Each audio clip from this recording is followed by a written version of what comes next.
I am going to teach you your chapter number 11, that is transportation in animals and plants. आप सबको ये terms to remember, chapter को अच्छी तरह समझने के लिए लर्न करना है. Then we are going to start to explain this chapter. In multicellular organism, the number of materials that move in and out of the body is large. यानी जो मल्टी सेलुलर ऑर्गेनिज्म होते हैं उसमें जो बहुत सारे मटेरियल्स मूव करते हैं, अंदर जाते हैं और बाहर आते हैं, वो क्या होते हैं, बहुत ही ज़्यादा होते हैं. The distance over which these materials are to be transported is also large. जो डिस्टेंस होता है वन प्लेस टू अनदर जाने का बॉडी के अंदर, वो जो डिस्टेंस होता है वो भी बहुत ज़्यादा लार्ज होता है. सो बहुत सारे ऑर्गेनिज्म स्पेशली बने होते हैं इन चीज़ों को सपोर्ट करने के लिए. And human beings have a developed circulatory system. और ह्यूमन बींग्स में इस सीक्वेंस में बहुत ही डेवलप्ड सर्कुलेटरी सिस्टम होता है, उसके बारे में हम जानते हैं. The circulatory system in humans. Circulatory system जो ह्यूमन का होता है उसमें क्या क्या चीज़ें होती हैं. The blood from the heart to different parts of the body and bring it back to the heart. ये जो पूरा सिस्टम है उसको बोलते हैं सर्कुलेटरी सिस्टम. और क्या क्या होता है इसमें, इसके अंतर्गत blood, blood vessels and heart, ये तीन चीज़ें हैं जो सर्कुलेटरी सिस्टम के अंदर आती हैं.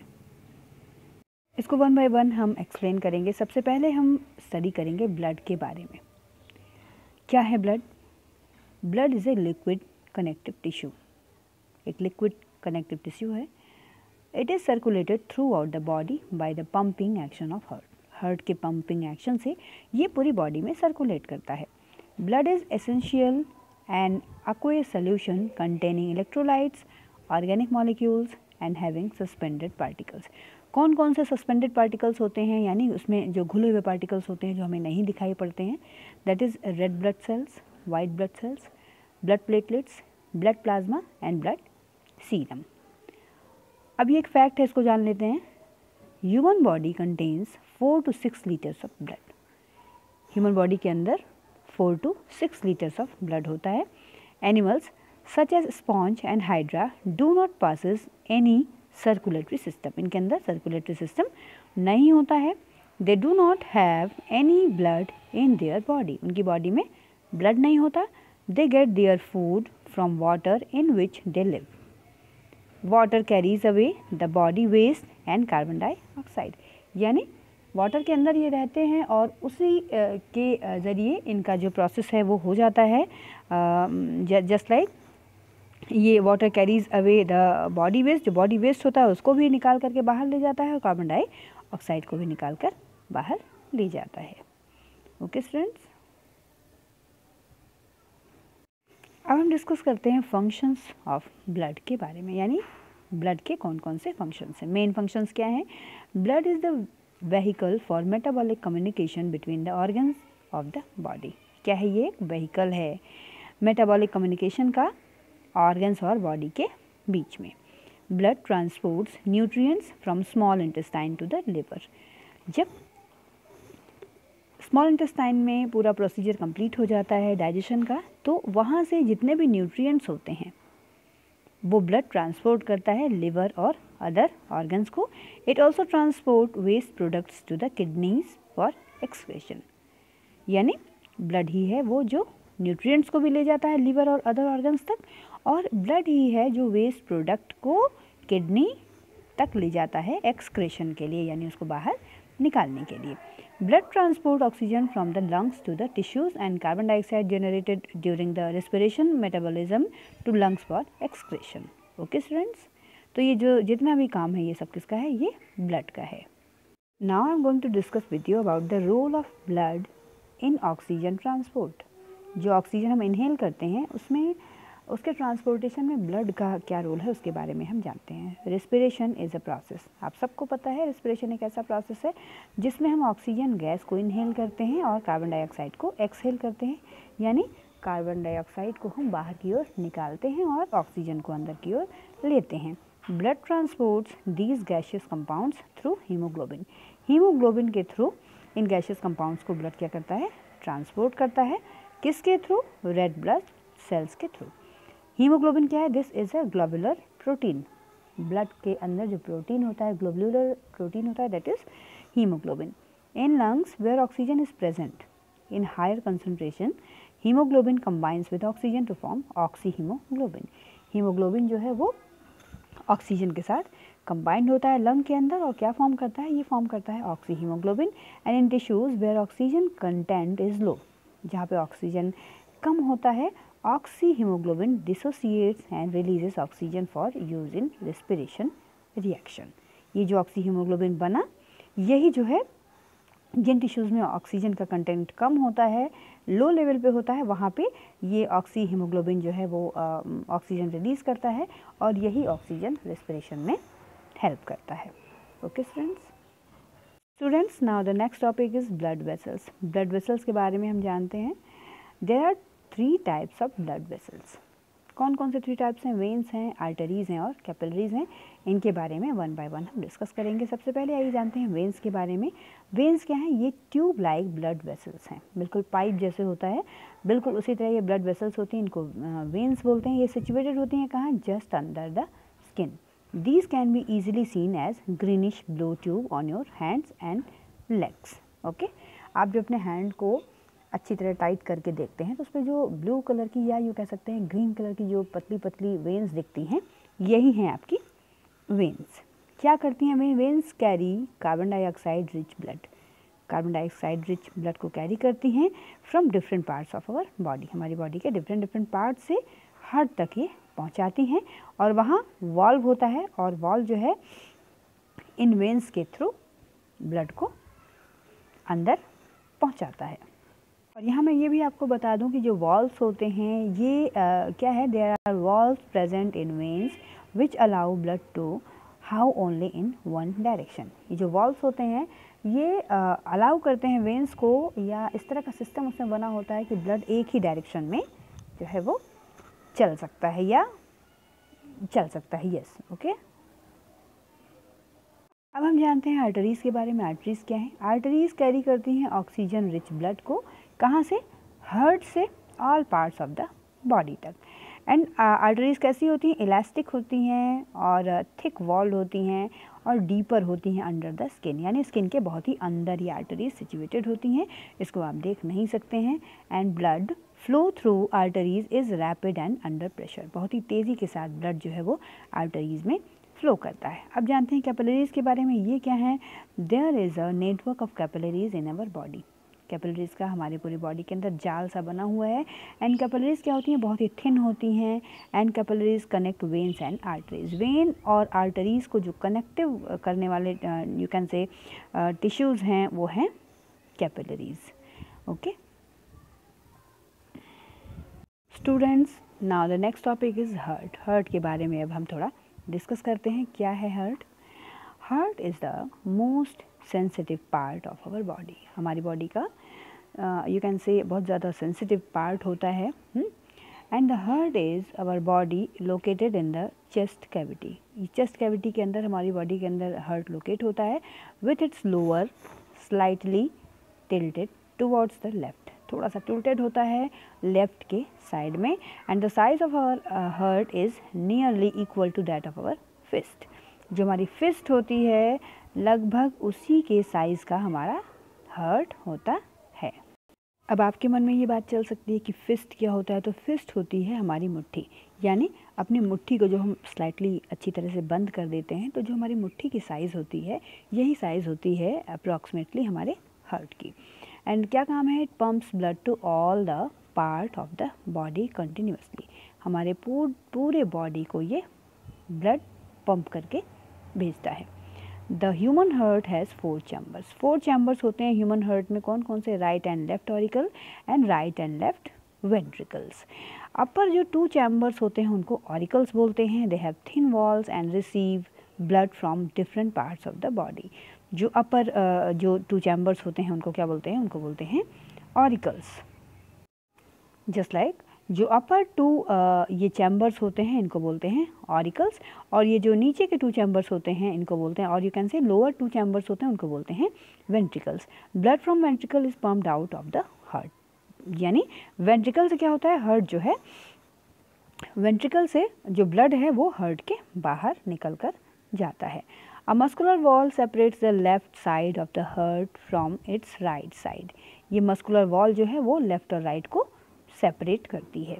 Okay students, now the next topic is blood circulation in the body, यानी हमारी बॉडी के अंदर ब्लड सर्कुलेट कैसे होता है, वन प्लेस टू अनदर जाता कैसे है। तो द इम्प्योर ब्लड कैसा होता है, इम्प्योर ब्लड जिसमें कार्बन डाइऑक्साइड मिक्स होती है, from different parts of the body enters the right auricle. हमारे पूरे जो डिफरेंट पार्ट्स हैं बॉडी के उससे होता हुआ ब्लड जब राइट आरिकल में आता है तो ये सेंड कर दिया जाता है कहाँ, राइट वेंट्रिकल में। From here the blood is pump through the pulmonary artery. Pulmonary artery द्वारा यहाँ पे जो ब्लड है वो पंप किया जाता है कहाँ पे, लंग्स के लिए, ताकि वो फिर से रीऑक्सीजनेट हो जाए। ठीक है। In lungs this blood gives up carbon dioxide. Lungs के अंदर क्या होता है, इस ब्लड के अंदर जो कार्बन डाइऑक्साइड होता है वहाँ पर वो निकाल देता है एंड एब्जॉर्ब करता है oxygen from the inhaled air. Inhaled air जो लंग के अंदर आई है उससे वहाँ पर वो ऑक्सीजन जो है वो एब्जॉर्ब कर लेता है। This oxygenated blood returns to the left auricle through pulmonary vein, और पल्मोनरी जो वेन्स हैं उसके ज़रिए ये लेफ्ट ऑरिकल में रिटर्न हो जाता है and then enters the left ventricle. From here the blood is pumped through aorta to different parts of the body, और यहीं से एओर्टा के थ्रू बॉडी के डिफरेंट पार्ट्स में ब्लड सर्कुलेट होता है। Now the next topic is heart beat. क्या होती है हार्ट बीट, अब उसको हम जानते हैं।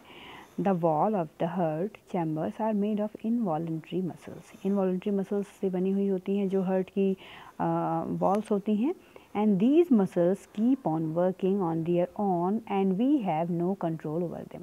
इनवॉलंटरी मसल्स उन्हीं मसल्स को बोलते हैं जिन पर हमारा कोई कंट्रोल नहीं होता है, और ये इनको जो काम करना है ये खुद से करती हैं, ये सेल्फ मास्टर होती हैं। The heart muscles expands and contracts regularly and continuously through out life. ये जो हार्ट की मसल्स होती हैं खुद से कॉन्ट्रैक्ट करती हैं और फिर क्या करती हैं, एक्सपैंड करती हैं, यानी सिकुड़ती हैं और फिर फैलती हैं। The rhythmic contraction followed by expansion of the heart muscles constitute a heartbeat, और यही इसी को बोलते हैं हार्ट बीट। एक एक्सपेंशन से लेकर के कॉन्ट्रैक्शन जो होता है, एक बार सिकुड़ा फिर वो फूला, ये जो प्रोसीजर है वन प्रोसीजर, इसको बोलते हैं heart beat. Since the contraction and expansion of the heart muscles is linked to the circulation of blood, blood circulation से जुड़ा हुआ है, hence the pumping of blood by the heart can be heard as a regular thumping sound. सुना जा सकता है, धक धक की आवाज़ के साथ आप उसको सुन सकते हैं। These are called heart beats, इसी को बोलते हैं हार्ट बीट। और डॉक्टर भी इसको सुनते हैं क्या यूज़ करके, स्टेथोस्कोप। आपने देखा होगा जब भी आप डॉक्टर के पास जाते हैं वो एक स्टेथोस्कोप यूज़ करते हैं और उससे आपकी हार्ट बीट सुनते हैं। अगर आप बीमार हैं तो या तो आपकी हार्ट बीट बहुत तेज़ चल सकती है या बहुत ही स्लो चल सकती है। Okay students, from the nature and number of heartbeats in 1 minute, doctor can find out the condition of your heart. यही मैंने अभी आपको बताया। Okay students, the next topic is pulse and pulse rate. Pulse और pulse rate क्या है वो जानते हैं। Each time the heart pumps the blood out. Heart क्या करता है, ब्लड को पंप करके बाहर निकालता है। It rushes through the arteries and produces a twitching movement. Arteries तक जाता है और ट्विचिंग मूवमेंट प्रोड्यूस करता है और थ्रॉबिंग कॉल्ड पल्स, इसी को पल्स बोलते हैं। Each heart beat causes a pulse in the artery. जितनी भी हार्ट बीट्स होती हैं क्या करती हैं, एक पल्स को आर्टरी के अंदर पल्स का कारण बनती हैं। The pulse can be felt at the various places on the body. आप अपनी बॉडी के डिफरेंट प्लेसेस पे इस पल्स को महसूस कर सकते हैं। ठीक है, जस्ट लाइक इनर रिस्ट पे, कलाई के अंदरूनी हिस्से पे आप हाथ रख करके वहाँ पे महसूस कर सकते हैं इस पल्स को। नेक पर कर सकते हैं, ये तमाम एक ऐसी जगह है जहाँ पर आप इसको महसूस कर सकते हैं। For a normal resting person the pulse rate usually lies between 72 to 80। 72 to 80 जो होती है पल्स बीट होती है, यानी 1 जो मिनट होता है उसमें 72 to 80 टाइम्स जो हमारी हार्ट है उसको पंप करना चाहिए, यही नॉर्मल पल्स रेट है। Generally pulse rate is measured by feeling the pulse eight inner wrist. Normally कहाँ हम देखते हैं, ये आप देख रहे हैं इनर रिस्ट पर इसको हम फील कर सकते हैं। Pulse rate increases with physical exercise. कब बढ़ जाती है, जब हम कोई फिजिकल एक्टिविटी करते हैं तब ये पल्स रेट बढ़ जाती है। Okay students, now the next topic from this chapter is excretion in humans. यानी एक्सक्रेशन मीन्स होता है जो हम वेस्ट मटेरियल जो हम बाहर निकालते हैं, इसी को बोलते हैं एक्सक्रेशन। तो ह्यूमंस में क्या प्रोसीजर्स होते हैं, क्या एक्सक्रेशन होता है, उसके बारे में हम जानते हैं। The human body has specific organs for the removal of solid, liquid and gaseous body waste. आप सब जानते हैं हमारी जो ह्यूमन बॉडी है वो वेल डेवलप्ड बॉडी है और इसमें जितने भी वेस्ट मटेरियल होते हैं उसको बाहर निकालने के लिए डिफरेंट ऑर्गन्स बने हुए हैं। The main organ for excretion in humans are lungs, skin, large intestine, kidney, anus and urethra. ठीक है। In humans excretion involves the removal of urea. क्या क्या निकलता है? Urea, sweat, undigested food. These body waste are removed. कैसे कैसे remove होते हैं वो बाद में वन बाय वन उसको जानेंगे।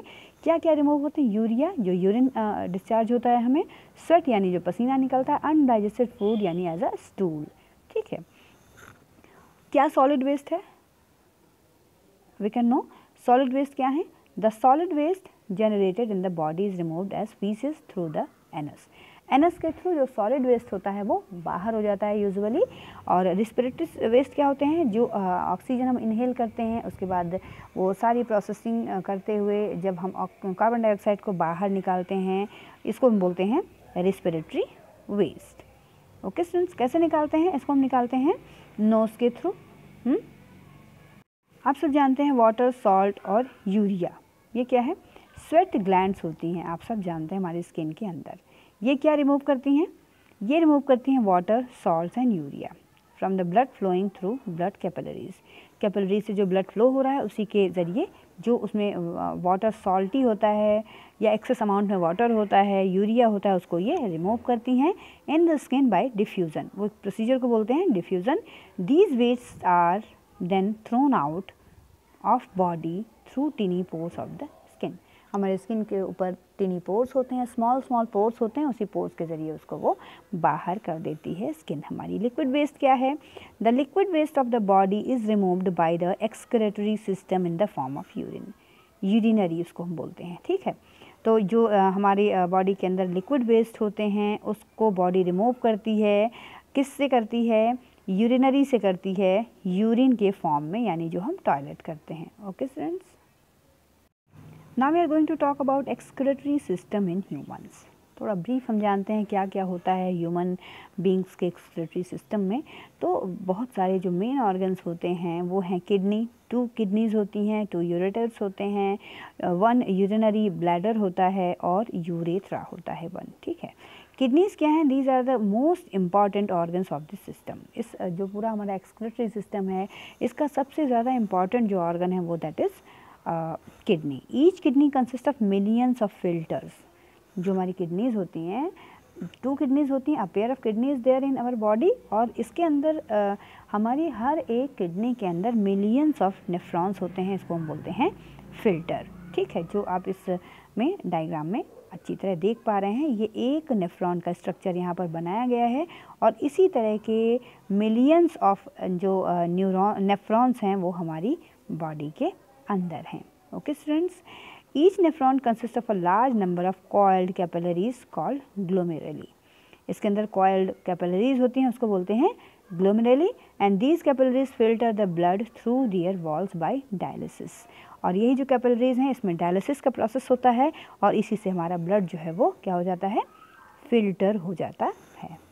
The yellowish filtered solution contains glucose. क्या क्या होता है उस फिल्टर सोल्यूशन में? ग्लूकोज होता है, सॉल्ट होता है, नाइट्रोजन कंटेनिंग कंपाउंड्स होते हैं such as urea, and this yellowish solution containing the waste product called urine. और यही वो वेस्ट प्रोडक्ट है जिसको हम यूरिन के रूप में बाहर डिस्चार्ज करते हैं।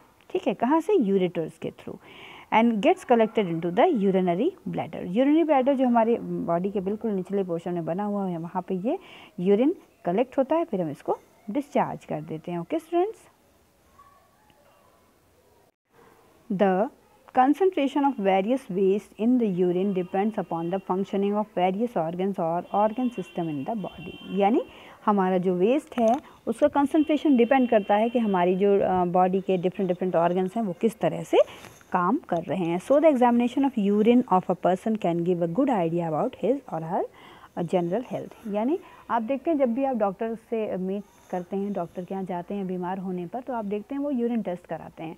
और यूरिन टेस्ट कराने से क्या होता है कि हमारी जितने भी बॉडी के अंदर ऑर्गन्स हैं वो किस तरह से काम कर रहे हैं वो यूरिन के कंसंट्रेशन को एग्जामिन करके पता चल जाता है।